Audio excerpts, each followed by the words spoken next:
ఆదిలాబాద్ జిల్లా వార్తల విషయానికి వస్తే బీఆర్ఎస్ పార్టీ మాజీ మంత్రి హరీష్ రావు చేసిన కృషి ఫలించింది.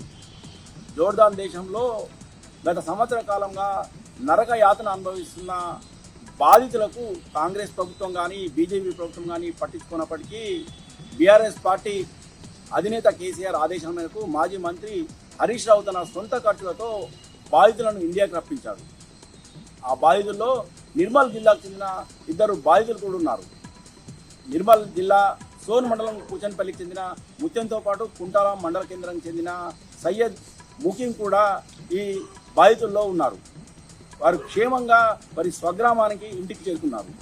ఈ సందర్భంగా ముత్యం మాట్లాడుతూ తమకు కేంద్ర రాష్ట్ర ప్రభుత్వాలు ఏమాత్రం పట్టించుకోలేదని, స్థానిక ఎమ్మెల్యేతో పాటు చాలామంది ప్రజాప్రతినిధులకు ఫిర్యాదు చేసినా ఎవరు కూడా తమ బాధను పట్టించుకోలేదని, అయితే మాజీ మంత్రి హరీష్ రావు మాత్రం ఫోన్ చేయగానే వెంటనే స్పందించి తమకు ఆదుకునే విధంగా చర్యలు చేపట్టి క్షేమంగా తమను ఇండియాకి రప్పించి సొంత ఖర్చులతో తమ వాహనాలు సమకూర్చి తమ స్వగ్రామాలకు చేర్చారని, ఇంత మంచి పనిచేసి తమ బాధను తొలగించిన బీఆర్ఎస్ పార్టీకి అలాగే మాజీ మంత్రి హరీష్ రావుకు తనతో పాటు తన కుటుంబం ఎల్లప్పుడూ జీవితాంతం రుణపడి ఉంటుందని ముత్యం ఆనందం వ్యక్తం చేశారు.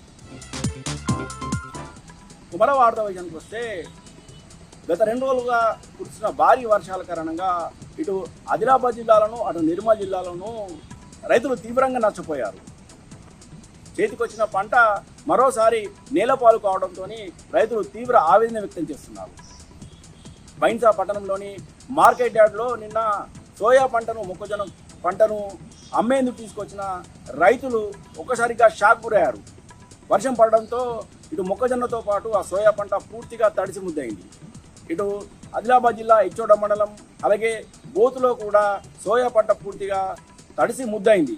తమను ఆదుకోవాలని ఈ సందర్భంగా రైతులు కాంగ్రెస్ ప్రభుత్వాన్ని డిమాండ్ చేస్తున్నారు. ఇప్పటికైనా ప్రభుత్వం వెంటనే మద్దతు ధరకు సోయా కొనుగోలును చేపట్టాలని అలాగే మొక్కజొన్న కొనుగోలు కేంద్రాలను వెంటనే ఏర్పాటు చేయాలని ప్రధానంగా రైతులు డిమాండ్ చేశారు.